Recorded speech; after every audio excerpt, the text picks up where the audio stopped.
Hello বন্ধুরা, আজকে আমি আমার লাঞ্চে নিয়েছি সবুজ মুগের স্যালাড। এর মধ্যে আমি দিয়েছি সবুজ মুগ, যেটা আমি গতকাল রাত্রে ভিজিয়ে রেখেছিলাম জলে, এবং সকালে জল থেকে ঝরিয়ে একটা শুকনো পাত্রে নিয়ে নিই। তার সাথে নিয়েছি শসা, গাজর, টমেটো, পেঁয়াজ, কাঁচা লঙ্কা ও ধনেপাতা এবং একটু লেবুর রস। এছাড়াও নিয়েছি ড্রেসিংয়ের জন্য টক দই, যাতে আমি দিয়ে নিয়েছি শুকনো লঙ্কা, জিরে ভেজে ভাজা মশলা এবং বিট নুন।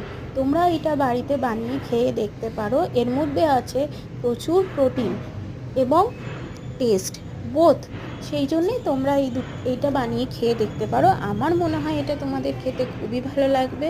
আর যদি ভালো লাগে তো আমার চ্যানেলকে লাইক, ফলো আর সাবস্ক্রাইব করে দিও। Thank you.